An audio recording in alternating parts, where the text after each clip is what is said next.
Odeakwụkwọ na ọnọdụ mmụta akwalitego maka ndị niile gbara mbọ na ya bụ ihe metụtara ọnọdụ mmụta.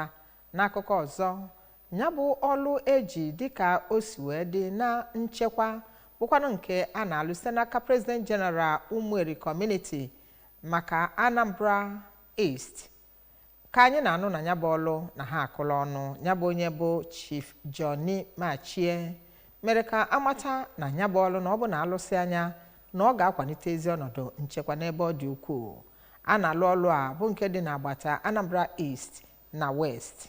Ọ bụ na alụcha anya a ga-enwe ogige ebe ndị soja na-anọ, ebe ndị uwe ojii na-anọ, ebe ndị Nigerian Security and Civil Defense Corps, ebe ndị otu Nigerian Hunters Association nakwa ndị vigilante. Ịmara echi gbata n'ebe a ka o wetara anyị akụkọ a.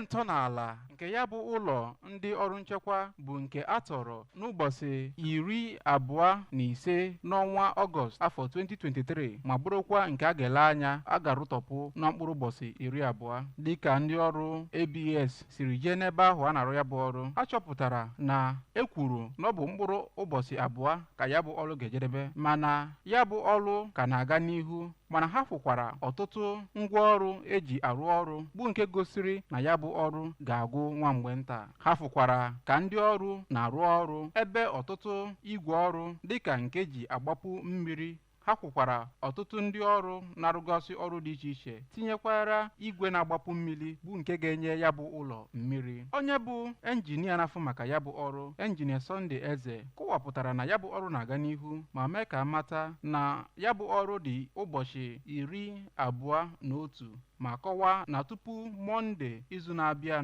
na ya bụ ọrụ ga-abịa na njedebe. O mere ka amata na ewepụtago ego nakwa akụrụngwa nke ga-eme ka ya bụ ọrụ wee gwụ ọsọ ọsọ. Site n'Umueri, Emmanuel Chigbata maka akụkọ ụwa ABS.